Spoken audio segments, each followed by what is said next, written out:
السلام علیکم ورحمۃ اللہ وبرکاتہ۔ کیا حال ہے آپ لوگ؟ آج ہم انشاءاللہ پڑھیں گے حدیث نمبر 30۔ نحمده ونصلی علی رسولہ الکریم، اما بعد فاعوذ باللہ من الشیطان الرجیم، بسم اللہ الرحمن الرحیم۔ رب اشرح لی صدری ویسر لی امری واحلل عقدۃ من لسانی یفقہوا قولی۔ الحدیث الثلاثون عن ابی ثعلبۃ الخشنی جرثوم بن ناشب رضی اللہ عنہ عن رسول اللہ صلی اللہ علیہ وسلم قال ان اللہ تعالی فرض فرائض فلا تضيعوها وحد حدودا فلا تعتدوها وحرم اشیاء فلا تنتهكوها وسکت عن اشیاء رحمة لکم غیر نسیان فلا تبحثوا عنها۔ حدیث حسن رواہ الدارقطنی فی سننہ وغیرہ ضعیف، یعنی حدیث کو حسن بھی کہا گیا اور ضعیف بھی۔ حدیث خاص ضعیف ہو لیکن اس حدیث کا مفہوم درست ہے، اس لیے میں نے سوچا کہ آپ کو اس کے مفہوم کے بارے میں جو مزید وضاحت ہے وہ بتا دوں تاکہ دین کا ایک حصہ ضائع نہ ہو۔ ابو ثعلبہ خشنی جرثوم بن ناشب رضی اللہ عنہ سے روایت ہے کہ رسول اللہ صلی اللہ علیہ وسلم نے فرمایا، اللہ تعالیٰ نے چیزیں فرض کی ہیں، اللہ تعالیٰ نے کچھ چیزیں فرض کی ہیں، انہیں ضائع نہ کرو، یعنی اپنے فرائض کو ضائع نہیں کرو، اور حدیں مقرر کی ہیں تو ان سے تجاوز نہ کرو، اور کچھ چیزوں کو حرام کیا ہے، ان کا ارتکاب کر کے ان کی حرمت کو مت توڑو، اور بہت سی چیزوں سے اس نے تم پر مہربانی کرتے ہوئے بغیر بھول کے خاموشی اختیار کی ہے، بس ان کے متعلق بحث اور قرید نہ کرو، وہ جیسے ہیں ایز اٹ از ان کو لے لو۔ چلیے اب میرے پیچھے دہرائیے۔ الحدیث الثلاثون عن ابی ثعلبۃ الخشنی جرثوم بن ناشب رضی اللہ عنہ عن رسول اللہ صلی اللہ علیہ وسلم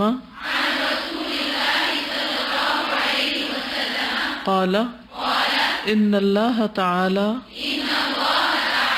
فرض فرائض فلا تضيعوها وحد حدودا فلا تعتدوها وحرم اشیاء فلا تنتهكوها وسکت عن اشیاء رحمة لکم غیر نسیان فلا تبحثوا عنها۔ حدیث حسن رواہ الدارقطنی فی سننہ وغیرہ۔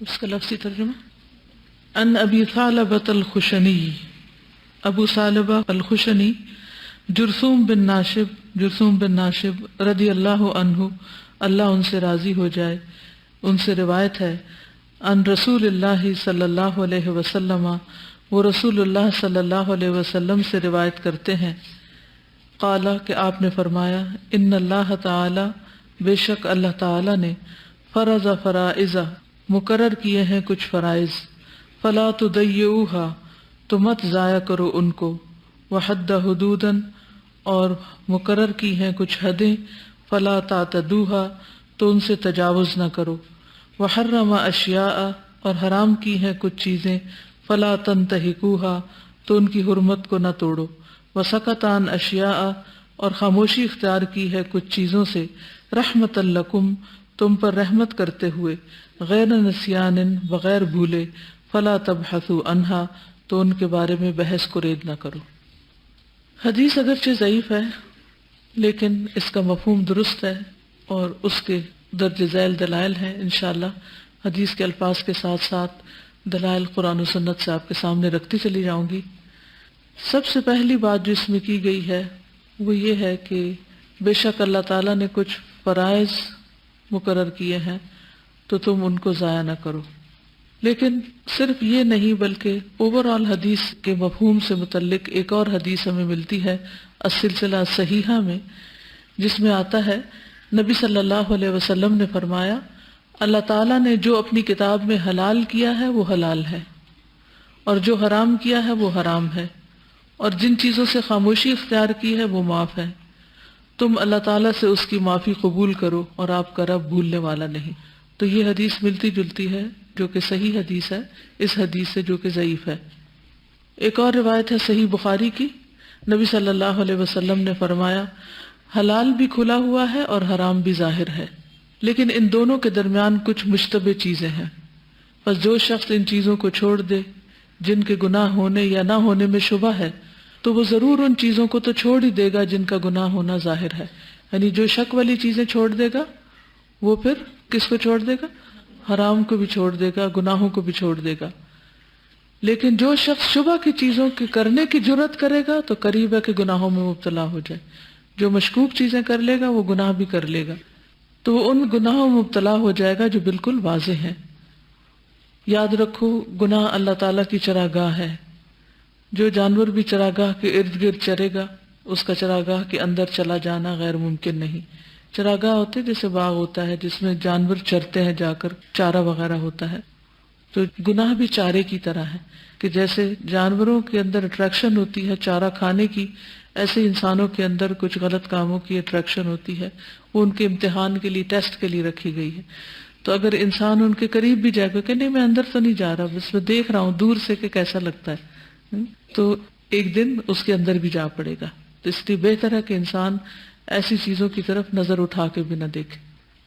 تو سب سے پہلے یہ ہے کہ اللہ تعالیٰ نے کچھ فرائض مقرر کیے ہیں تو ان کو ضائع نہیں کرنا چاہیے۔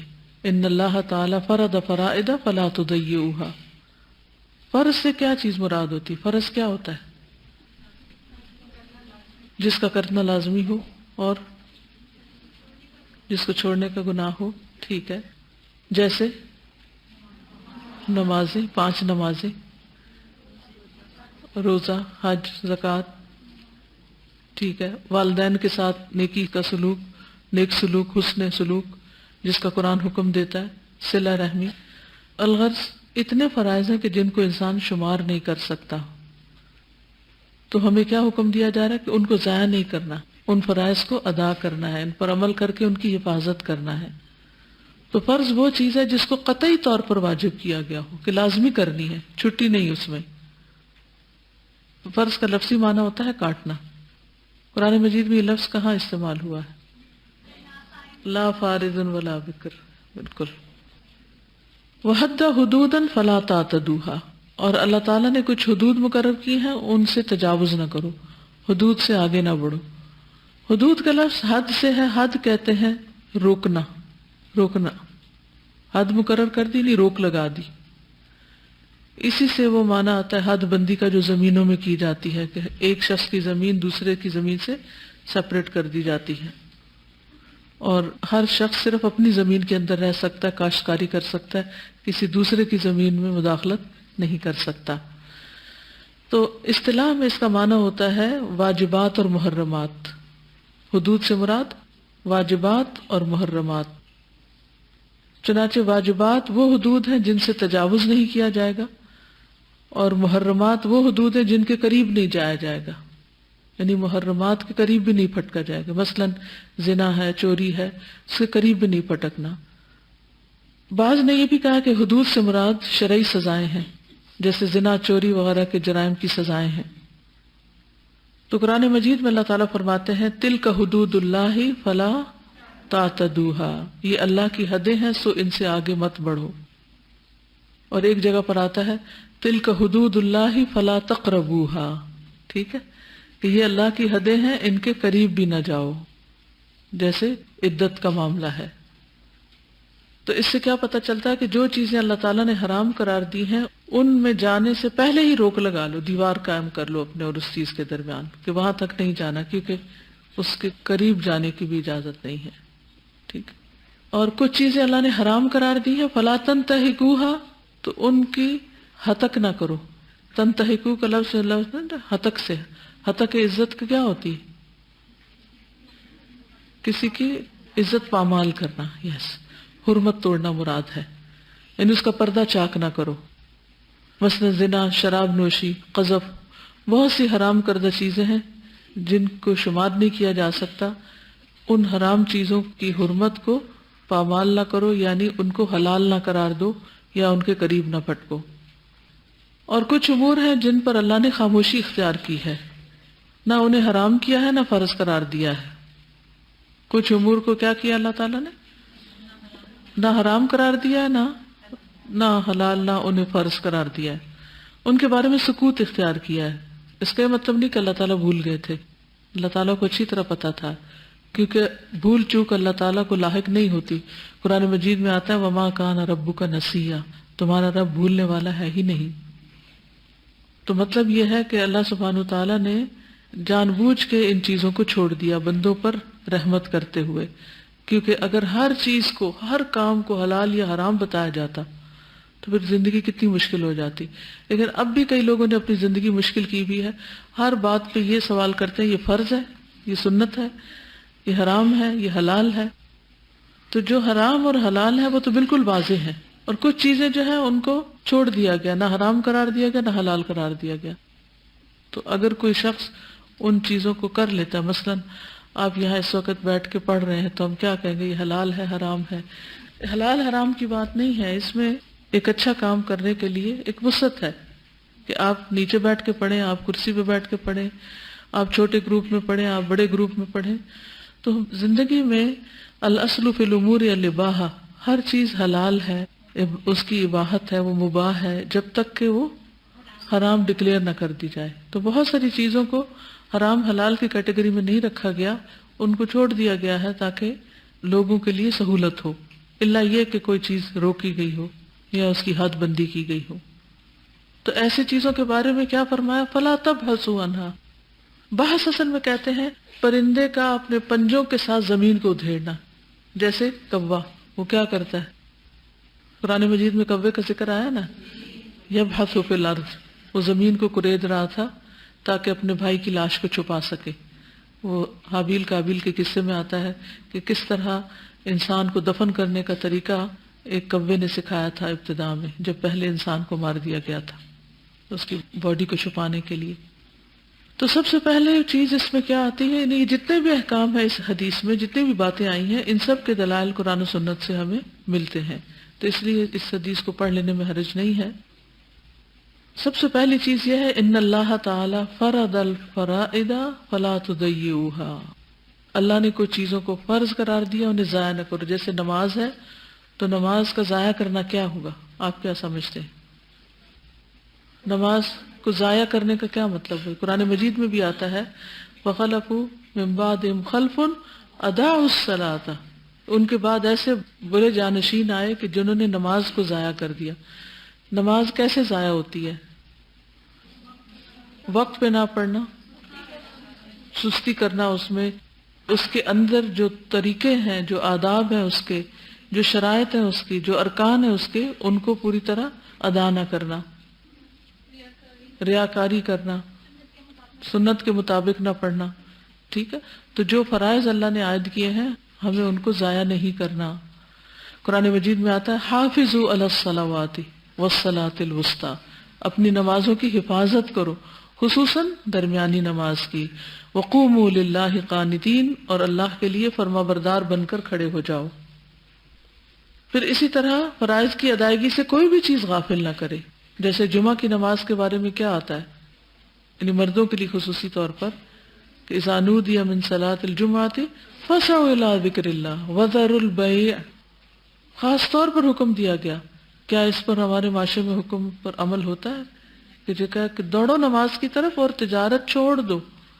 وذروا البیع. اب اگر کوئی تجارت کیے چلے جا رہا ہے اور ادھر سے مسجد میں خطبہ ہو رہا ہے اور اس کے مسجد کی دیوار کے ساتھ باہر کھڑے ہو کے وہ خرید و فروخت کر رہا ہے، تو وہ دراصل کیا کر رہا ہے؟ ایک فرض کو ضائع کر رہا ہے. ٹھیک؟ قرآن مجید میں آتا ہے رجال لا تلہیہم تجارت ولا بیع عن ذکر اللہ واقام الصلاۃ وایتاء الزکاۃ یخافون یوما تتقلب فیہ القلوب والابصار. وہ مرد جنہیں اللہ کے ذکر سے اور نماز قائم کرنے سے اور زکوٰۃ دینے سے نہ کوئی تجارت غافل کرتی ہے اور نہ کوئی خرید و فروخت. وہ اس دن سے ڈرتے ہیں جس میں دل اور آنکھیں الٹ جائیں گی. کون سا دن ہے وہ؟ قیامت کا دن. اللہ ہمیں اس کے ہول سے محفوظ رکھے.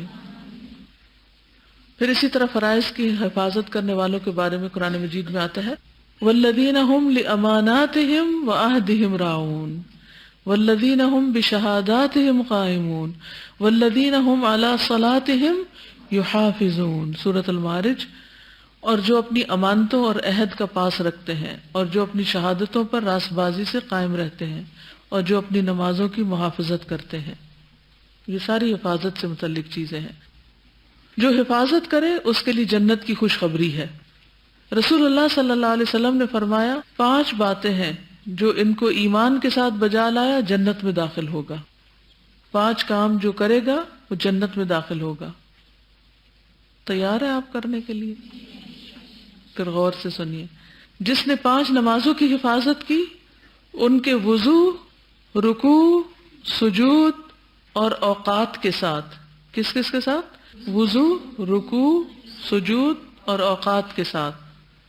رمضان کے روزے رکھے، بیت اللہ کا حج کیا، اگر زاد راہ کی طاقت رکھتا ہو، اور خوش دلی کے ساتھ زکوٰۃ ادا کی. تو یہ 5 چیزیں جو ہیں یہ فرائض میں سے ہیں. تو ان کی حفاظت کرنے والا جنت میں جائے گا. جی 5 نمازوں کی حفاظت کی، وضو، رکوع، سجود اور اوقات کے ساتھ حفاظت کی، رمضان کے روزے رکھے، بیت اللہ کا حج کیا اور زکوٰۃ دی. کتنی ہوگی؟ 4 ہو گئی. ہو سکتا ہے کہ حدیث کے باقی الفاظ میں توحید کا ذکر آتا ہو، شہادتین کا آتا ہے عام طور پر لیکن اس میں تو 4 ہی لکھی ہوئی ہیں اور حدیث کے شروع میں 5 ہیں. عربی اس کی ہے خمس من جاء بہن مع ایمان دخل الجنۃ من حافظ علی الصلوات الخمس علی وضوئہن ورکوعہن وسجودہن ومواقیتہن وصام رمضان وحج البیت ان استطاع الیہ سبیلا وآتى الزکاۃ طیبۃ بہا نفسہ. اوکے. عن ابی عبداللہ جابر بن عبداللہ الانصاری رضی اللہ عنہما. ابو عبداللہ جابر بن عبداللہ الانصاری سے روایت ہے کہ ایک شخص نے رسول اللہ صلی اللہ علیہ وسلم سے سوال کیا تو اس نے کہا مجھے بتائیے کہ جب میں فرض نمازیں پڑھتا رہوں، رمضان کے روزے رکھتا رہوں، حلال کو حلال سمجھوں، حرام کو حرام سمجھوں اور میں اس میں کسی چیز کا اضافہ نہ کروں تو کیا میں جنت میں داخل ہوں گا؟ تو آپ نے فرمایا ہاں. تو اس سے یہ پتہ چلتا ہے کہ ہمیں سب سے زیادہ اہتمام فرائض کا کرنا چاہیے. اچھا بعض اوقات کیا ہوتا ہے ہم باقی کوئی چھوٹے درجے کا نیکی کا کام لے کے بیٹھ جاتے ہیں اور اپنی نماز کو ضائع کر دیتے ہیں، اس میں تاخیر کر دیتے ہیں.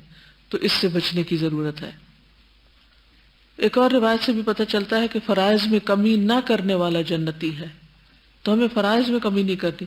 آپ سب نے اپنے جتنے بھی زندگی کے رمضان گزرے بلوغت کی حالت میں سب کے روزے رکھ لیے؟ نہیں رکھے تو ان کے رکھنے کی فکر کریں. ٹھیک ہے. جو پیچھے پیریڈز وغیرہ کی وجہ سے یا کسی بیماری کی وجہ سے چھٹے ہوئے ہیں ان کو ساتھ ساتھ رکھ لیں، کیونکہ سب سے پہلا سوال تو فرائض کے بارے میں ہوگا نا. ایک اعرابی پریشان حال بکھرے بالوں والا حضور صلی اللہ علیہ وسلم کی خدمت میں حاضر ہوا. اس نے پوچھا یا رسول اللہ صلی اللہ علیہ وسلم بتائیے مجھ پر اللہ تعالیٰ نے کتنی نمازیں فرض کی؟ آپ نے فرمایا 5، اور یہ بات ہے کہ تم اپنی طرف سے نفل پڑھ لو. نفل اصل میں فرائض کی کمی پوری کرنے کے لیے. پھر اس نے کہا اللہ نے مجھ پہ کتنے روزے فرض کیے؟ تو آپ نے فرمایا رمضان کے مہینے، اور یہ بات ہے کہ تم اپنے طور پر نفلی روزے بھی رکھ لو. اس نے پوچھا اور بتائیے زکوٰۃ کس طرح مجھ پر فرض کی اللہ نے؟ تو آپ نے اسے شرائع اسلام کی باتیں بتا دی، یعنی تفصیل بتا دی کیسی زکوٰۃ ہے، حج وغیرہ وغیرہ.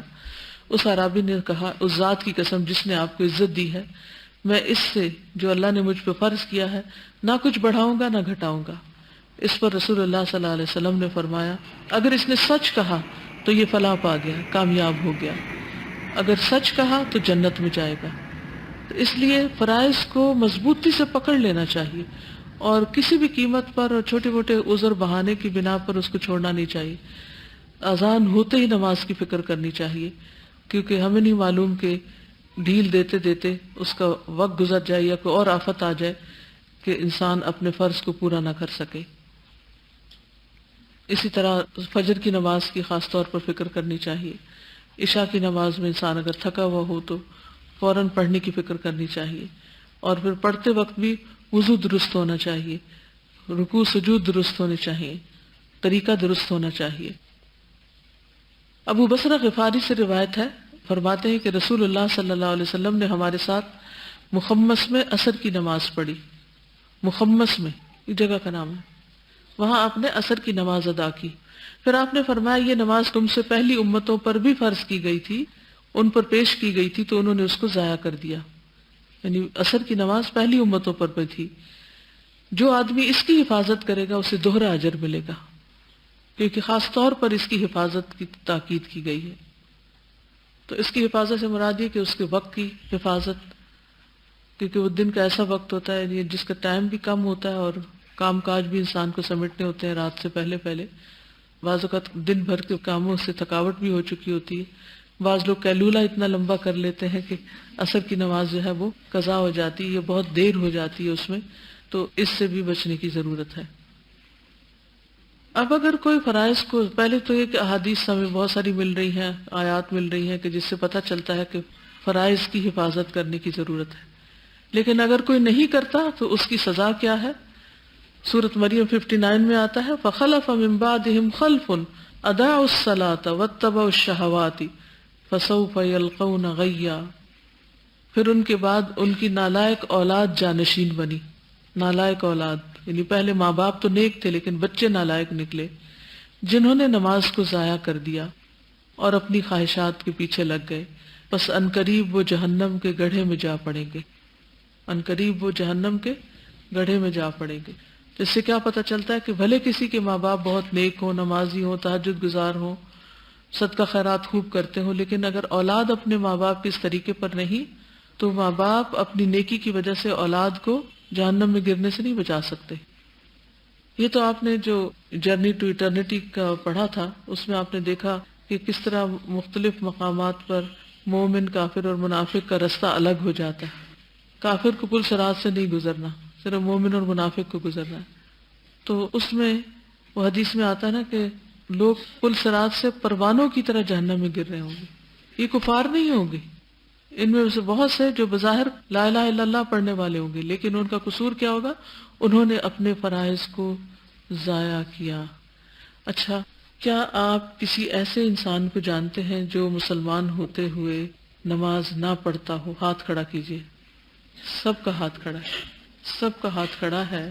اس کا مطلب یہ ہے کہ یہ چیز اتنی کامن ہے، اتنی کامن ہے کہ ہر مسلمان گھر کا تقریباً یہی حال ہے کہ وہاں ایسے لوگ موجود ہیں کہ جو فرائض کو ضائع کر رہے ہیں، اور بعض اوقات ہمارے بہت قریبی عزیز رشتہ دار ہوتے ہیں۔ کیا یہ معمولی بات ہے؟ یعنی سورۃ مریم کی آیت کس قدر ڈرا دینے والی ہے۔ وَخَلَفَ مِن بَعْدِهِمْ خَلْفٌ أَضَاعُوا الصَّلَاةَ وَاتَّبَعُوا الشَّهَوَاتِ۔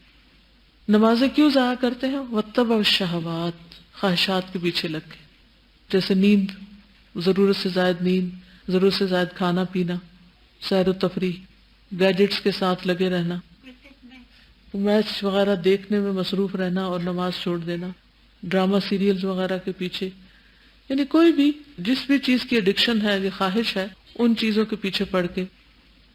آپ کے رشتہ داروں کے علاوہ آپ کی دوست ایسے ہو سکتے ہیں۔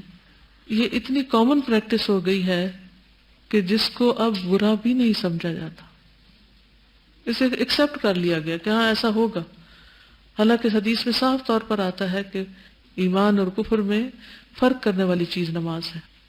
5 نمازوں کو وضو، رکوع، سجود، تہجد پڑھتے ہیں ان کے جی ویری گڈ پوائنٹ، کہ صرف نمازیں پڑھنے کا نہیں کہا گیا بلکہ ان کی حفاظت کب ہوگی؟ جب ان کے وضو کی حفاظت ہوگی، رکوع سجود کی حفاظت ہوگی، ان کے اوقات کی حفاظت ہوگی۔ اب کتنے ہی لوگ ہیں، کیا آپ کچھ ایسے لوگوں کو جانتے ہیں جو نمازیں قضا کر کے پڑھتے رہتے ہیں؟ ہاتھ کھڑا کیجیے۔ یہ بھی ایک کامن پریکٹس ہے۔ کامن پریکٹس ہے کہ لوگ فجر کے لیے اٹھتے نہیں، الارم ہی 7 بجے کا لگائیں گے جب اٹھنے کے دل ہوگا، اور اس وقت اٹھ کے فجر پڑھ رہے ہوں گے۔ کس قدر افسوس کی بات ہے۔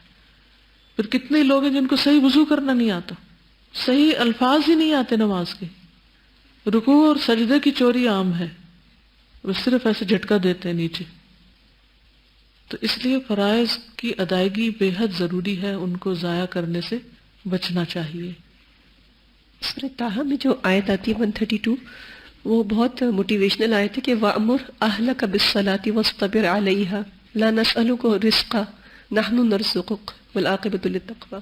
تو اس سے نہیں بہت موٹیویشن آتی ہے کہ کہتے رہنا چاہیے اپنے گھر والوں کو نماز۔ اس سے یہ پتہ چلتا ہے اس آیت سے کہ اپنے گھر والوں کو نماز کا حکم دینا چاہیے اور خود بھی اس کی پابندی کرنی چاہیے، اور انجام جو ہے وہ تقوی والوں کا ہی اچھا ہے۔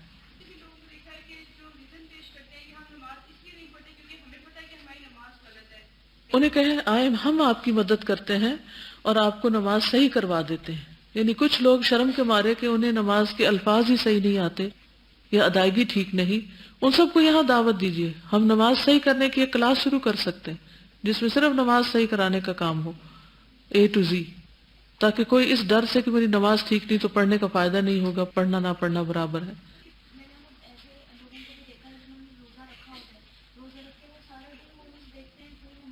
جی یہ کہتے ہیں کہ جانتی ہیں ایسے لوگوں کو جو روزہ رکھ کے سارا دن موویز دیکھتے ہیں، ایک نماز نہیں پڑھتے اور افطاری کے وقت افطاری کر لیتے ہیں۔ کچھ لوگ تو روزہ رکھ کے سوتے ہیں اور پھر افطاری کے وقت اٹھتے ہیں، پھر رات بھر عیش و عشرت کرتے ہیں، پھر روزہ رکھ لیتے ہیں۔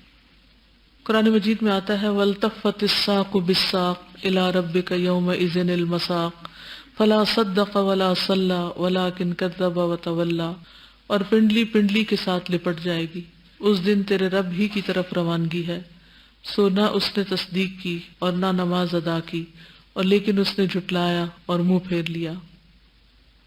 یعنی موت کے دن کا منظر بتایا جا رہا ہے کہ کس طرح اس کی روح پرواز کر جائے گی اور وہ بے بس لیٹا ہوا ہوگا، لیکن اس نے واپسی کی تو کوئی تیاری نہیں کی تھی، نہ تصدیق کی نہ نماز ادا کی، لیکن جھٹلایا اور منہ پھیر لیا۔ جب اس سے کہا گیا تو اس نے بات ہی نہیں مانی۔ دوسری چیز جس کا اس حدیث میں ذکر آتا ہے وہ ہے وَحَدَّ حُدُودًا فَلَا تَعْتَدُوهَا، حدود سے تجاوز نہ کرنا اور اللہ کی حدود کو نافذ کرنا۔ ابن عباس سے روایت ہے، کہتے ہیں کہ میں نے رسول اللہ صلی اللہ علیہ وسلم کو فرماتے ہوئے سنا، میں تمہیں پشت سے پکڑ کر کھینچ رہا ہوں، میں کہہ رہا ہوں جہنم سے بچو، حدود سے بچو، جہنم سے بچو، حدود سے بچو، جہنم سے بچو، حدود سے بچو، 3 بار فرما کر آپ نے کہا پس جب میں فوت ہو جاؤں گا اور میں تم سے پہلے جا کر حوض پر پانی کا انتظام کرنے والا ہوں گا تو جو اس پر وارد ہو گیا وہ فلاح پا گیا۔ یعنی اس سے مطلب کیا ہے کہ جو اپنے فرائض ادا کرے گا، اپنے حدود کی حفاظت کرے گا، وہ نبی صلی اللہ علیہ وسلم کے ہاتھوں وہاں پانی کا حقدار ہوگا۔ نبی صلی اللہ علیہ وسلم نے فرمایا اللہ کی حدود پر قائم رہنے والے اور اس میں گھس جانے والے یعنی خلاف کرنے والے کی مثال ایسے لوگوں کی سی ہے جنہوں نے ایک کشتی کے سلسلے میں کرہ ڈالا، جس کے نتیجے میں بعض لوگوں کو کشتی کے اوپر کا حصہ ملا اور بعض کو نیچے کا، بس جو لوگ نیچے والے تھے انہیں دریا سے پانی لینے کے لیے اوپر والوں کے پاس سے گزرنا پڑتا۔ انہوں نے سوچا کیوں نہ ہم اپنے حصے کا ایک سوراخ نیچے کر لیں تاکہ اوپر والوں کو ہم کوئی تکلیف نہ دیں۔ اب اگر اوپر والے بھی نیچے والوں کو منمانی کرنے دیں تو کشتی والے تمام ہلاک ہو جائیں، اور اگر اوپر والے نیچے والوں کا ہاتھ پکڑ لیں تو یہ خود بھی بچیں گے اور ساری کشتی بھی بچ جائے گی۔ تو یہ مثال ہے حدود اللہ پر قائم رہنے کی کہ اللہ نے جہاں روکا ہے وہاں رک جائے۔ اگر انسان اس کو آگے پھلانگے گا، توڑے گا، تو ایسے ہی ہے جیسے کشتی کے پیندے میں سوراخ کرنا، جب حدود ٹوٹے گی تو پھر سارا دین لے ڈوبے گی، تو کچھ نہیں بچے گا۔ کیونکہ انسان جب ایک برائی کرنے لگتا ہے تو اس کا نقصان کیا ہوتا ہے؟ اس کے ساتھ ساتھ انسان پھر اور برائیاں بھی کرنے لگتا ہے۔ مثلا اگر کوئی شخص زنا کرتا ہے تو وہ جھوٹ بھی بولے گا، وہ چوری بھی کرے گا، اور بھی بہت سے غلط کام کرے گا، وہ ایک پھر ایک نہیں رہتا بلکہ سارے کے سارے دین کی تباہی آ جاتی ہے۔ ایک شخص غلطی کرتا ہے تو سارا آس پاس جو ہے وہ اس سے متاثر ہوتا ہے۔ اگر کسی گھر میں کوئی مرد غلط کام کر رہا ہے تو اس کی بیوی اور بچے اور پھر بچوں کے بچے اور سارا خاندان جو ہے وہ اس سے متاثر ہوتا ہے، سب کے لیے وہ دکھ کا باعث بن جاتا ہے۔ قرآن مجید میں واضح طور پر آیت آتی ان الصلاۃ کانت علی المؤمنین کتابا موقوتا، یہ آیت دکھا دینی چاہیے کہ نماز مومنوں پر وقت کی پابندی کے ساتھ فرض کی گئی ہے۔ کہتے ہیں کہ کچھ لوگ گاؤں سے گئے ہوئے تھے مسجد نبوی میں، انہوں نے ان کو دیکھا کہ انہوں نے پہلے فرض نماز پڑھی امام کے پیچھے، پھر اس کے بعد جنازہ پڑھا، پھر کہتے ہیں کل سے ہم یہ دوسری نماز ہی پڑھیں گے کیونکہ یہ آسان ہے، جس میں نہ رکوع ہے نہ سجدہ، کھڑے کھڑے 3 دفعہ کر کے تو بات ختم۔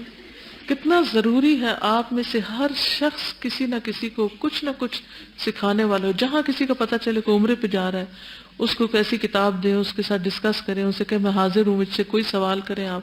دوسروں کی مدد کے لیے ہم تن تیار رہا کریں تاکہ کوئی جا کر اس طرح کی ہلاکت خیز کاموں میں نہ پڑے. اس حالت کو کون بدل سکتا ہے سوائے اس کے کہ ہم میں سے ہر شخص لگ جائے. کبھی کبھی ایسا ہوتا ہے نا، گھر بہت گندا ہو جاتا ہے تو پھر کیا ہوتا ہے، صرف ایک بندہ صاف کرتا ہے، سارے لگ جاتے. سب کو لگنا پڑے گا اپنی اپنی کیپیسٹی میں جتنا بھی کر سکے. یہ دنیا میں یہ سب پہچان ہے ہماری، تو آخرت میں کیا ہوگا؟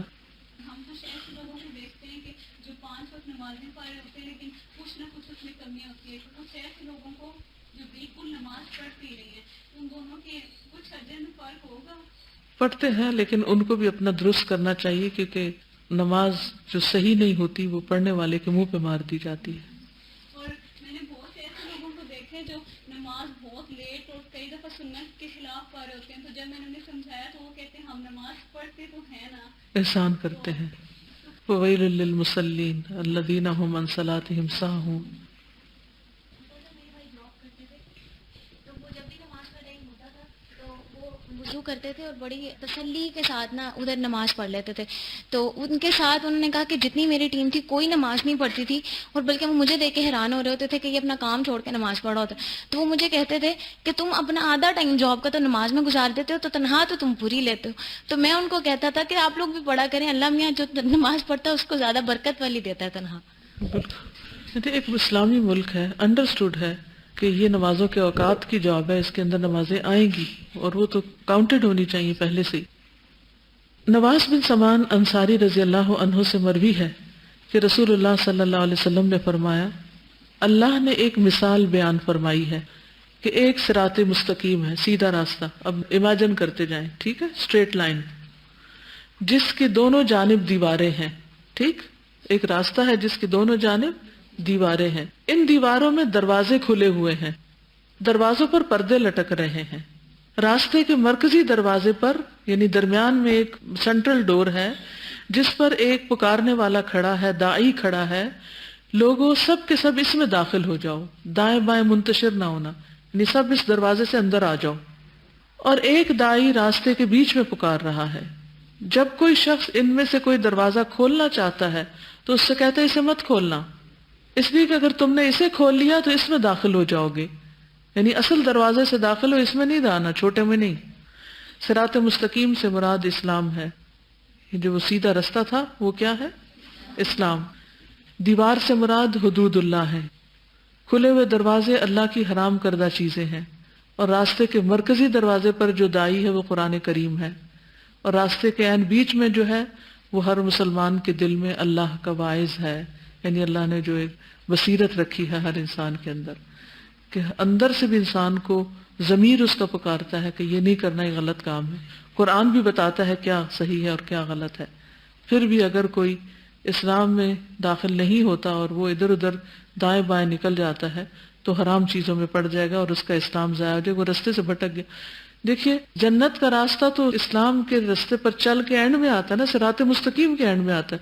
اور جو پہلے کسی اور دروازے میں حرام میں داخل ہو کے رستہ ہی بدل گیا، وہ جنت تک کیسے پہنچے گا؟ اس لیے بہت کیئرفل ہونے کی ضرورت ہے. دوسری طرف حدود کی حفاظت کرنے والوں کے لیے خوشخبری ہے. التائبون العابدون الحامدون السائحون الراکعون الساجدون الآمرون بالمعروف والناہون عن المنکر والحافظون لحدود اللہ وبشر المؤمنین. وہ مومن توبہ کرنے والے، عبادت کرنے والے، حمد کرنے والے، روزہ رکھنے والے، رکوع کرنے والے، سجدہ کرنے والے، نیکی کا حکم دینے والے، برائی سے منع کرنے والے اور اللہ کی حدوں کی حفاظت کرنے والے ہیں، اور ان مومنوں کو خوشخبری دے دیجیے. پھر اسی طرح یہ ہے کہ اللہ کی جو حدیں ہیں ان کو توڑنا نہیں چاہیے، ان کو نافذ کرنا چاہیے، ان کو قائم کرنا چاہیے. حضرت عائشہ کہتی ہیں کہ رسول اللہ صلی اللہ علیہ وسلم نے اپنی ذات کے لیے کبھی کسی سے انتقام نہیں لیا تھا، مگر اللہ کی حدیں ٹوٹتی تو آپ انتقام لیتے تھے. یعنی جیسے کوئی زنا کرتا یا کوئی چوری کرتا. عبادہ بن صامت فرماتے ہیں کہ اللہ کے رسول صلی اللہ علیہ وسلم نے فرمایا، حدود اللہ کو نافذ کرو، قریبی اور دور والے سب پر، یعنی رشتہ دار ہو یا غیر ہو، سب کے لیے ایک ہی بات ہے، اور اللہ کے معاملے میں تمہیں کسی ملامت کرنے والے کی ملامت نہ آ پکڑے. پھر حدود جاری کرنے کے فائدے کیا ہیں؟ رسول اللہ صلی اللہ علیہ وسلم نے فرمایا اللہ کی مقرر کردہ حدوں میں سے ایک حد جاری کرنا اللہ عز و جل کی زمین میں 40 راتوں کی بارش سے بہتر ہے. یعنی اتنی خوشحالی ہوگی اس جگہ پر، اس علاقے میں جہاں اللہ کی حد کو جاری کیا جائے گا. یعنی اگر کسی نے چوری کی اور اس کا ہاتھ کاٹا جائے. اور حدود کے نفاذ میں کوئی چیز آڑے نہ آئے. حضرت عائشہ کہتی ہے کہ ایک مخزومیہ خاتون فاطمہ بنت اسود جس نے چوری کر لی تھی، اس کے معاملے کو قریش نے فکر میں ڈال دیا کہ یہ بڑے خاندان کی لڑکی ہے، اب اس کا ہاتھ نہ کٹ جائے. انہوں نے آپس میں مشورہ کیا کہ اس معاملے پر آپ سے گفتگو کون کرے. آخر یہ طے پایا کہ اسامہ بن زید آپ کو بہت عزیز ہیں، ان کے سوا کوئی اور ہمت نہیں کر سکتا. چنانچہ اسامہ رضی اللہ عنہ نے آپ سے اس کے بارے میں کچھ کہا تو آپ نے فرمایا اے اسامہ، کیا تو اللہ کی حدود میں سے ایک حد کے بارے میں مجھ سے سفارش کرتا ہے؟ پھر آپ کھڑے ہوئے اور خطبہ دیا اور فرمایا پچھلی بہت سی امتیں اس لیے ہلاک ہوئیں کہ جب ان کا کوئی شریف آدمی چوری کرتا تو اسے چھوڑ دیتے، اگر کمزور چوری کرتا تو اس پر حد جاری کرتے. اللہ کی قسم اگر فاطمہ بنت محمد بھی چوری کرے تو میں اس کا بھی ہاتھ کاٹ ڈالوں. اتنی سخت بات ہے.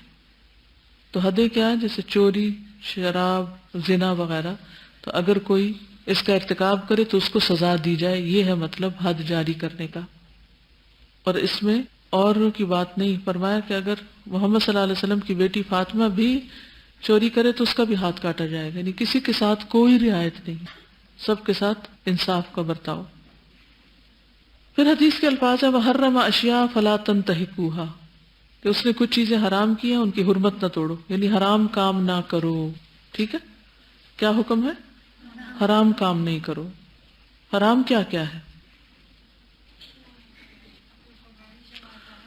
جی انما حرم ربی الفواحش ما ظہر منہا وما بطن، میرے رب نے فحش باتوں کو، بے حیائی کے کاموں کو حرام قرار دیا ہے، تو ان کے قریب نہ جاؤ، چاہے وہ ظاہری ہوں یا باطنی ہوں. تو بے حیائی کے کام وہ کون کون سے ہیں؟ کیا سی تھرو ڈریسز پہننا، ٹائٹ ڈریس پہننا، یہ حیا میں آتا ہے کہ بے حیائی میں آتا ہے؟ عورت کا عورت کے سامنے ننگا ہونا یا مرد کے سامنے ہونا، یہ حیا میں آتا ہے یا بے حیائی میں آتا ہے؟ پھر اسی طرح عمل قوم لوط، پھر زنا، جانوروں کے ساتھ برا سلوک، یہ سب چیزیں اس میں شامل ہیں. پھر اس طرح نگاہ کا بھی حرمت ہے، جیسے پورن کی بات ہوئی تھی نا اس دن کے، فحش تصویریں دیکھنا، پورنوگرافی جو ہے، یہ سب چیزیں حرام میں شامل ہیں. تو حرام چیزوں سے اجتناب کرنا ضروری ہے. رسول اللہ صلی اللہ علیہ وسلم نے فرمایا اللہ غیرت کرتا ہے، اور اللہ کی غیرت یہ ہے کہ کوئی مومن حرام کام کرے. ایک اور روایت میں آتا ہے تم اللہ کی حرام کردہ چیزوں سے بچو، سب سے زیادہ عبادت گزار بن جاؤ گے. یعنی زیادہ نمازیں پڑھنے سے، زیادہ روزے رکھنے سے تو عبادت گزار انسان بنتا ہی ہے، لیکن اس کے ساتھ ساتھ حرام چیزوں سے بچنا ضروری ہے اگر کوئی واقعی عبادت گزار بننا چاہتا ہے. نبی صلی اللہ علیہ وسلم نے فرمایا 3 طرح کی آنکھیں قیامت کے دن جہنم کی آگ کو نہ دیکھیں گی. وہ آنکھ جو اللہ کے ڈر سے رو پڑی، وہ آنکھ جس نے اللہ کی راہ میں پہرا دیا، وہ آنکھ جو حرام کردہ چیزوں سے جھک گئی، حرام کو دیکھ کے اس نے رخ پھیر لیا. حرام سے اجتناب کرنے والوں کی قرآن مجید میں تعریف بھی کی گئی ہے. سورۃ الشورى میں آتا ہے والذین یجتنبون کبائر الاثم والفواحش واذا ما غضبوا هم یغفرون، وہ لوگ جو بڑے گناہوں سے اور بے حیائیوں سے بچتے ہیں اور جب بھی غصے میں ہوتے ہیں وہ معاف کر دیتے ہیں. پھر جو شخص حرام چیزوں سے بچتا ہے اس کے لیے بخشش کا وعدہ ہے. سبحان اللہ، یعنی کتنی بڑی خوشخبری ہے کہ اگر کوئی شخص حرام کاموں کو چھوڑ دے گا تو اللہ سبحانہ وتعالیٰ اس کو بخش دیں گے. ان تجتنبوا کبائر ما تنہون عنہ نکفر عنکم سیئاتکم وندخلکم مدخلا کریما. جن بڑے بڑے گناہ کے کاموں سے تمہیں منع کیا گیا ہے، اگر تم ان سے بچتے رہے تو ہم تمہاری چھوٹی موٹی برائیوں کو تم سے مٹا دیں گے. پھر محارم سے اجتناب کرنے والوں کے لیے خوشخبری بھی ہے. رسول اللہ صلی اللہ علیہ وسلم نے فرمایا جو شخص اس حال میں آئے کہ اللہ کی عبادت کرتا ہو، اللہ کے ساتھ کسی کو شریک نہ ٹھہرائے، نماز قائم کرتا ہو، زکوٰۃ ادا کرتا ہو، رمضان کے روزے رکھتا ہو، کبیرہ گناہوں سے اجتناب کرتا ہو، تو اس کے لیے جنت ہے یا وہ جنت میں داخل ہوگا. لوگوں نے پوچھا کبیرہ گناہوں سے کیا مراد ہے؟ فرمایا اللہ کے ساتھ کسی کو شریک کرنا، کسی مسلمان کو قتل کرنا، میدان جنگ سے راہ فرار اختیار کرنا، اسی طرح ماں باپ کی نافرمانی، قطع رحمی، یہ سب کبیرہ گناہوں میں ہے۔ پھر ایک اور جگہ پر حرام کام کرنے والوں کے لیے سخت وعید کی بات آئی ہے۔ نبی صلی اللہ علیہ وسلم نے فرمایا میں ان لوگوں کو جانتا ہوں جو قیامت کے دن تہامہ کے پہاڑوں برابر نیکیاں لے کر آئیں گے۔ وہ پہاڑ بہت بڑے بڑے تھے، اتنی زیادہ نیکیاں ہوں گی ان کی، اتنی عبادت گزار اور اتنے اچھے اچھے کام کرنے والے، لیکن اللہ تعالیٰ ان کو اس غبار کی طرح کر دے گا جو اڑ جاتا ہے، ڈسٹ بنا دے گا۔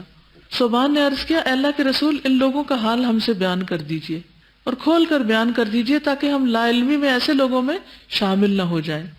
آپ نے فرمایا وہ لوگ تمہارے بھائیوں میں سے ہیں، تمہاری قوم میں سے ہیں، رات کو اسی طرح عبادت کریں گے جیسے تم عبادت کرتے، نہیں تہجد وغیرہ بھی پڑھیں گے، لیکن جب وہ لوگ اکیلے ہوں گے تو حرام کاموں کا ارتکاب کریں گے۔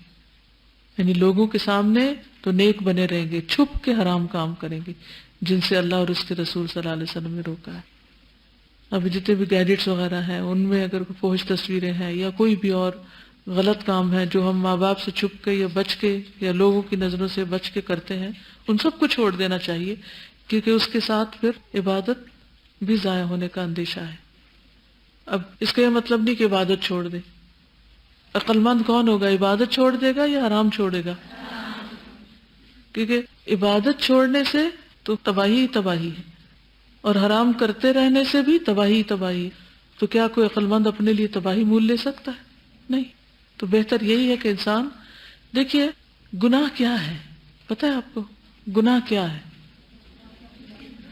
ما حاک فی نفسک، جو تمہارے دل میں کھٹک جائے اور تمہیں ڈر لگے کہ لوگوں کو پتہ چل جائے گا، جو چیز لوگوں سے چھپ کے کرو وہ گناہ ہے۔ یعنی کھلا کھلا نہیں کر سکتے، اس کے لیے تمہیں چھپنے کی ضرورت ہے، تو ایسی چیزوں کو چھوڑ دینا چاہیے۔ پھر ایک اور چیز جس کے بارے میں فرمایا وَسَكَتَ عَنْ أَشْيَاءَ رَحْمَةً لَكُمْ، اور کچھ چیزوں کے بارے میں خاموشی اختیار کی تم پر رحمت کی وجہ سے، غیر نسیان، بھولنے کی وجہ سے نہیں۔ فَلَا تَبْحَثُوا عَنْهَا، تو تم ان کے بارے میں کھود کرید نہ کرو۔ گویا دوسرے لفظوں میں بلا وجہ مسائل کھڑے نہ کرو۔ کثرت سوال کی ممانعت ہے۔ کس کی ممانعت ہے؟ کثرت سوال کی ممانعت ہے۔ نبی صلی اللہ علیہ وسلم نے فرمایا اللہ تمہارے لیے 3 باتیں پسند نہیں کرتا، بلا وجہ کی گپ شپ، مال کو ضائع کرنا، کثرت سوال۔ یہ 3 چیزیں اللہ کو نہیں پسند۔ کون سی؟ بے وجہ گپ شپ، باتیں کرتے جانا، مال ضائع کرنا، بغیر ضرورت چیزیں خریدنا، اور سوالوں کی کثرت۔ یاد ہے وہ واقعہ آپ صلی اللہ علیہ وسلم خطبہ دے رہے تھے تو ایک شخص نے کہا کہ کیا حج ہر سال فرض ہے؟ تو آپ نے خاموشی اختیار کی، پھر بعد میں اسے سمجھایا کہ اگر میں ہاں کر دیتا تو تم سب پر یہ فرض ہو جاتا اور تم اس کی طاقت نہ رکھتے۔ نبی صلی اللہ علیہ وسلم نے فرمایا سب سے بڑا مجرم وہ ہے جس نے کسی ایسی چیز کے متعلق پوچھا جو حرام نہیں تھی اور اس کے سوال کی وجہ سے حرام ہو گئی، کیونکہ اس سے زندگی مشکل ہوتی ہے نا لوگوں کی۔ رسول اللہ صلی اللہ علیہ وسلم نے فرمایا، مسند احمد کی روایت ہے، مسلمانوں میں سب سے بڑا جرم اس کا ہے جس نے کسی چیز کے متعلق سوال کیا اور اس کو کریدا یہاں تک کہ اس کے بارے میں حکم نازل کر دیا گیا۔ ابو موسیٰ اشعری کہتے ہیں کہ رسول اللہ صلی اللہ علیہ وسلم سے کچھ چیزوں کے بارے میں سوال کیا گیا جنہیں آپ نے ناپسند کیا۔ جب لوگوں نے بہت پوچھنا شروع کر دیا تو آپ ناراض ہو گئے اور فرمایا پوچھو۔ اس پہ ایک صحابی نے پوچھا یا رسول اللہ میرا والد کون ہے؟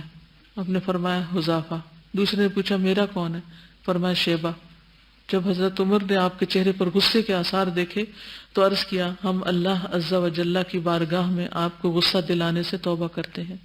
یعنی آپ صلی اللہ علیہ وسلم اس چیز کو پسند نہیں کرتے تھے کہ لوگ بلا وجہ فضول قسم کے سوال کریں، اور اس سے ایک تو وقت بھی ضائع ہوتا ہے اور دوسرا یہ کہ ایسی چیزیں لا یعنی ہیں، بے مقصد ہیں، جن سے حاصل کچھ نہیں۔ تو مومن کا وقت بہت گنا چنا وقت ہے نا۔ دیکھیے ہمیں جو زندگی ملی ہے گنے ہوئے دن ہیں، کاؤنٹڈ ڈیز ہیں، تو ان میں اگر ہم فضول قسم کی باتوں میں پڑے رہے تو کرنے کے کام کب کریں گے؟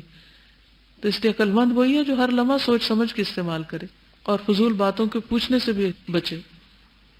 تو حدیث کا خلاصہ کیا ہے اور حدیث میں کیا کچھ ہم نے سیکھا؟ اپنی نمازوں کی حفاظت کریں۔ فرائض کی حفاظت۔ اگر تقویٰ کر لیتے ہیں، تقویٰ کرنے کے بعد انسان کرتے ہیں جی بالکل، صدقہ کرتے ہیں اور صدقہ کرنے کے بعد احسان جتاتے ہیں اور وہ سب ضائع کر بیٹھتے ہیں. اور بالکل پرائرٹائز کرنے کی ضرورت ہے. جو فرائض ہے سب سے پہلے ان کو کریں، کیونکہ ہم اس کشمکش میں پڑے رہتے ہیں یہ کریں یا وہ کریں، پہلے کیا کریں بعد میں کیا کریں. تو اللہ تعالیٰ نے ہمارے لیے اتنی آسانی کر دی کہ پہلے فرائض پورے کرو، اللہ کے حق میں بھی اور بندوں کے حق میں بھی. اللہ کے حق میں جیسے نماز روزہ وغیرہ، اور بندوں کے حق میں جیسے والدین کا حق ہے، شوہر کا حق ہے، باقی یعنی ایک مثلا دوست کا حق ہے اور ایک شوہر کا حق ہے، تو پہلے کس کا حق ہے؟ بالکل. اس حدیث سے ہمیں یہ پتہ چلتا ہے سب سے پہلی بات تو یہ کہ فرائض اللہ نے مقرر کی ہے، کسی انسان کو حق نہیں کہ وہ فرائض مقرر کرے. ٹھیک ہے، یعنی میں اور آپ کسی چیز کو اسلام میں فرض نہیں کر سکتے جو اللہ تعالیٰ نے فرض نہیں کی. اسی طرح حرمت کا اختیار بھی ہم میں نہیں. محرم الاشیاء یعنی اللہ ہی نے حرام قرار دیا ہے. رسول اللہ صلی اللہ علیہ وسلم نے ایک دن اپنے خطبے میں فرمایا، سنو میرے رب نے مجھے یہ حکم دیا ہے کہ میں تم لوگوں کو وہ باتیں سکھا دوں کہ جن باتوں سے تم لا علم ہو. میرے رب نے آج کے دن مجھے وہ باتیں سکھا دی ہیں.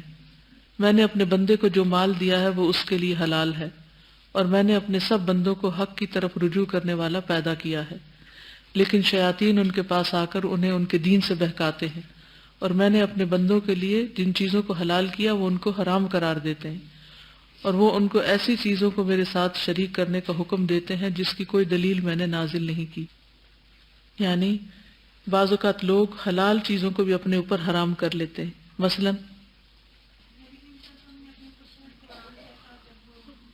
نبی صلی اللہ علیہ وسلم نے اپنے اوپر شہد کو حرام کیا تھا ایک خاص واقعے کی وجہ سے. تو اللہ سبحانہ وتعالیٰ نے فرمایا، یا ایھا النبی لما تحرم ما احل اللہ لک، اے نبی آپ اپنے اوپر وہ چیز کیوں حرام قرار دیتے ہیں جو آپ کے لیے اللہ نے حلال قرار دی. یعنی کسی فوڈ کو خواہ مخواہ اپنے اوپر حرام کرے، اس سے بچنا پرہیز کرنا الگ بات ہے فار دا ٹائم بینگ جب تک بندہ بیمار ہو، لیکن اس کو حرام نہ قرار دے کہ اس کا کھانا نقصان دہ ہے. جسے کسی خاص رنگ کو مخصوص کر لینا، اس کے علاوہ کوئی اور ڈریس نہ پہننا، کہ باقی چیزیں پسندیدہ نہیں ہیں، یا جو حلال جائز چیزیں ہیں ان چیزوں کو اپنے اوپر حرام کر کے زندگی تنگ کرنا زہد کے نام پر، تقوی کے نام پر. مثلا عورتوں میں نقاب کر کے بیٹھ جانا، اس بیوی کی پشت کو حرام قرار دینا، زہار جس کو کہتے ہیں. کچھ لوگ ڈیفینیٹلی موزے اتار کے ہی وضو کرتے ہیں، وہ مسا نہیں کرتے، وہ کہتے ہیں وضو ہی نہیں ہوتا. اور اتنی سخت سردی میں یا پھر نماز ہی نہیں پڑھتے کہ وضو کیسے کریں، یا سنک پہ پاؤں نہیں دھو سکتے. نماز قصر میں بھی لوگ اپنے اوپر اس کو حرام قرار دیتے ہیں کہ وہ آدھی نماز پڑھے، وہ سمجھتے ہیں کہ اس سے نماز نہیں ہوگی. یا کبھی جمع کرنی پڑے تو جمع نہیں کرتے، ہاں کہتے ہیں دل نہیں مطمئن ہوتا. تو دین صرف دل کے پیچھے چلنے کا نام تو نہیں ہے نا. یعنی سفر میں نماز کیوں قصر کرے؟ کیونکہ اللہ کا حکم ہے. تو جس طرح اللہ کا حکم ہے کہ گھر میں پوری پڑھو، اسی طرح سفر میں آدھی پڑھو، تو وہ اللہ کا حکم مان رہے ہیں ہم. پھر اسی طرح فرائض کی حفاظت بھی واجب ہے. پھر یہ بھی پتہ چلتا ہے کہ حلال حرام واضح ہے. پھر حدود کو پھلانگنے کی حرمت ہے. پھر سزاؤں میں حدود کا پاس رکھنا ضروری ہے.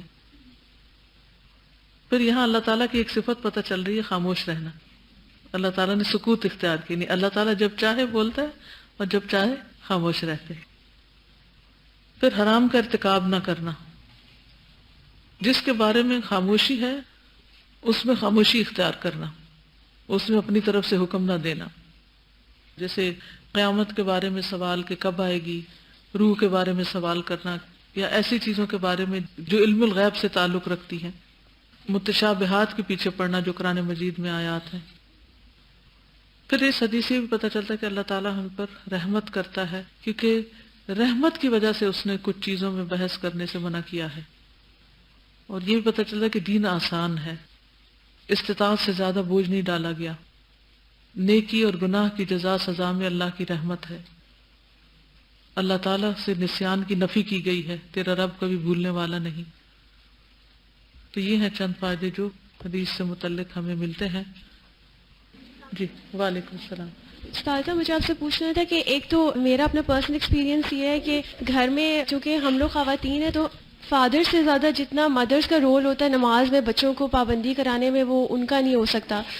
اور میں نے ایک چیز یہ بھی ایکسپیرینس کی ہے کہ گھر میں جب ہم بچوں کو نماز کے لیے کہتے ہیں کہ جیسی اذان ہوئی ہے چلو آؤ نماز پڑھتے ہیں، تو جو گھر میں بڑے ہوتے ہیں اگر وہ نہ بھی پڑھنے والے ہوں تو وہ آٹومیٹکلی ایک ان کے اوپر وہ تھوڑا سا سائیکولوجیکل افیکٹ ضرور ہوتا ہے کہ بچے پڑھ رہے ہیں. بالکل. لیکن استاذہ میں ایک چیز میں یہ تھوڑی سی پریشان ہوں اور پوچھنا بھی چاہیے تھی کہ جو گھر میں کچھ بزرگ ایسے ہوتے ہیں مطلب کہ آپ ان کو کہنا چاہتے ہیں لیکن کہہ نہیں پاتے, وہ بڑے ہیں, ان کو کیسے کہیں کہ اب اٹھ جائیں نماز کے لیے, تو وہ اس کے لیے کیا کریں؟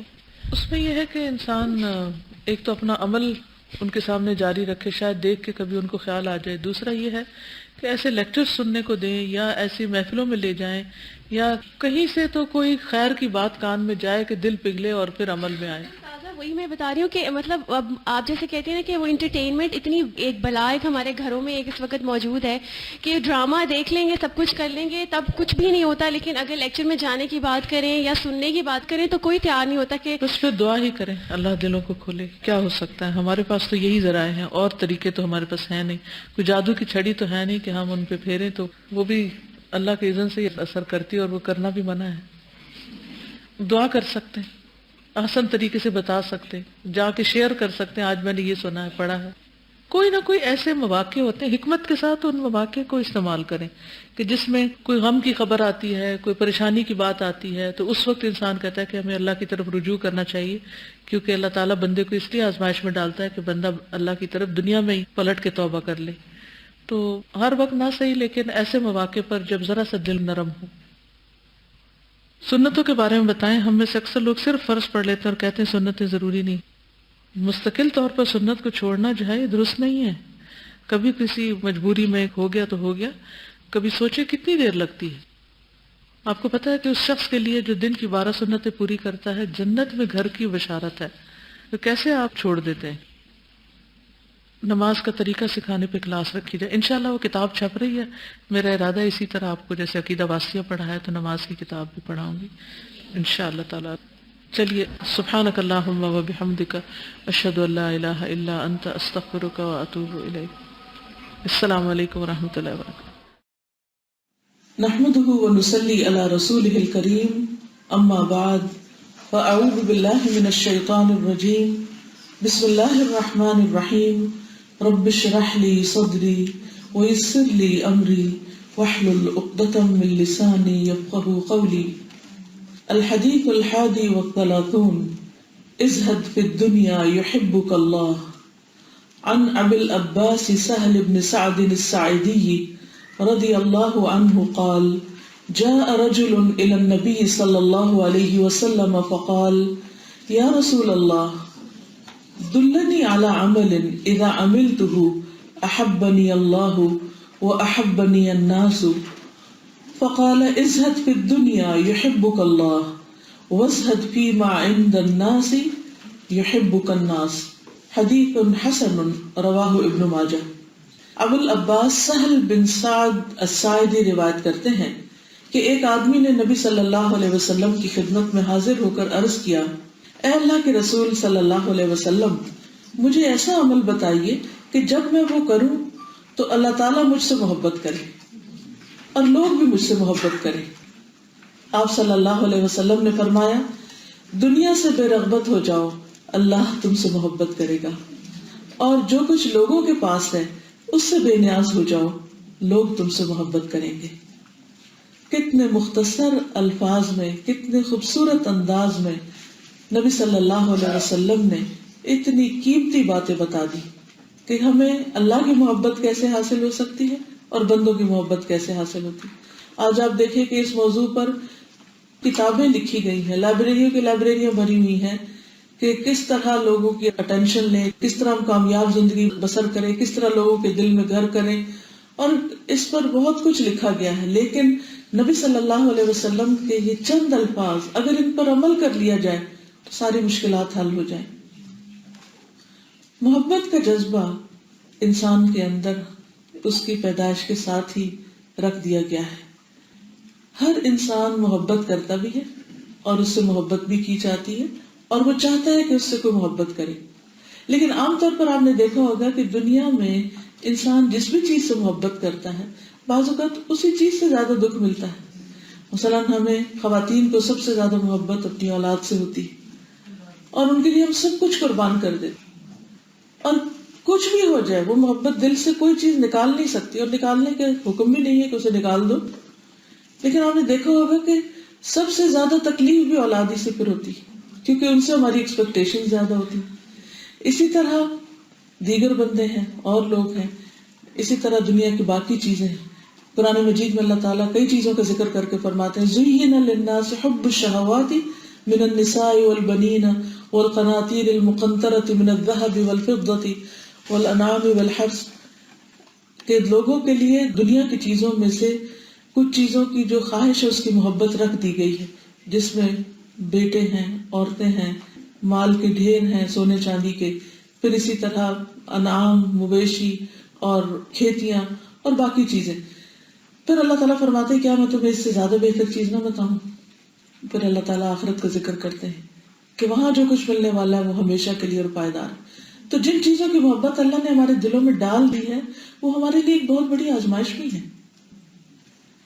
تو انسان ہمیشہ کیا چاہتا ہے کہ کسی طرح اس دکھ درد سے نجات پا جائے اور اس کو ایسی محبت ملے جو لا زوال ہو، جس میں کبھی کمی نہ آئے، جو کبھی ختم نہ ہو. اور وہ محبت دنیا میں نہیں ہے، وہ محبت اللہ سبحانہ وتعالیٰ کی طرف سے ہی ملتی. اس لیے سوال تو سہل بن سعد کا تھا، لیکن آج آپ اسے اپنا سوال بنا لیجئے اور اس کا جواب نبی صلی اللہ علیہ وسلم کی احادیث کی روشنی میں سمجھیے.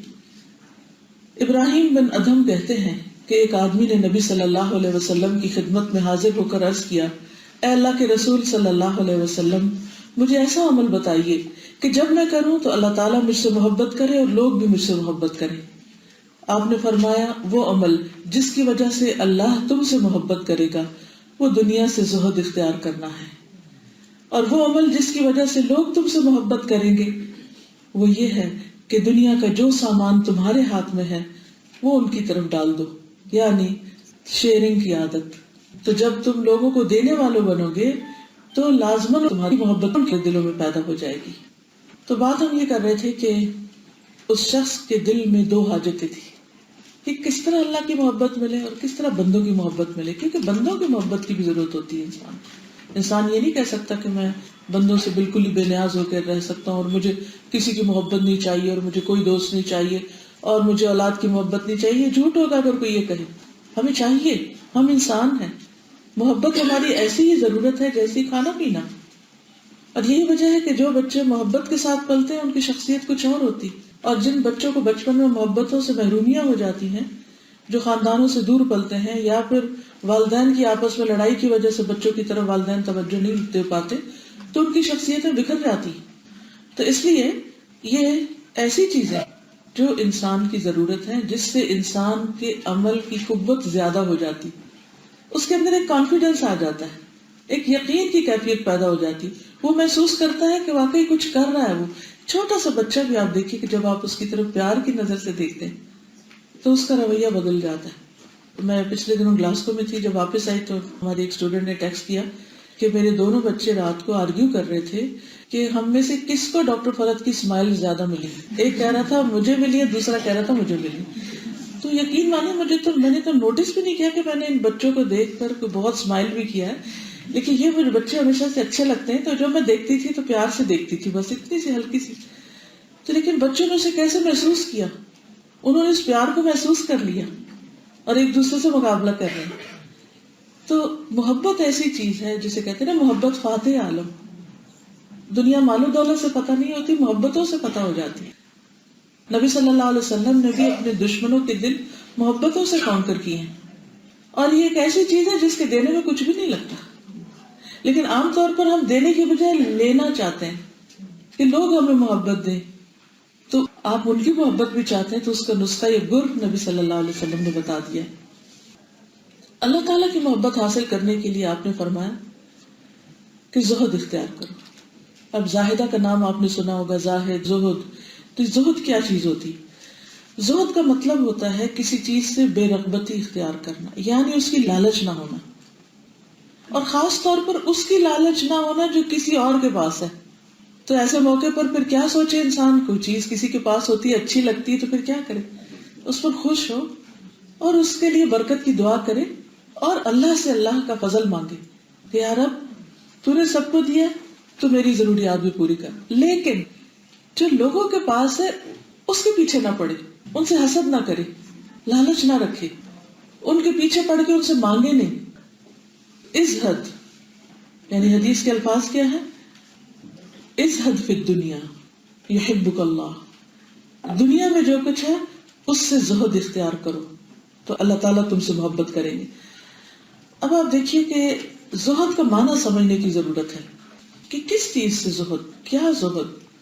زہد کا معنی ہے کہ دنیا میں سے انسان وہی چیزیں لے جو اس کو آخرت میں فائدہ دے.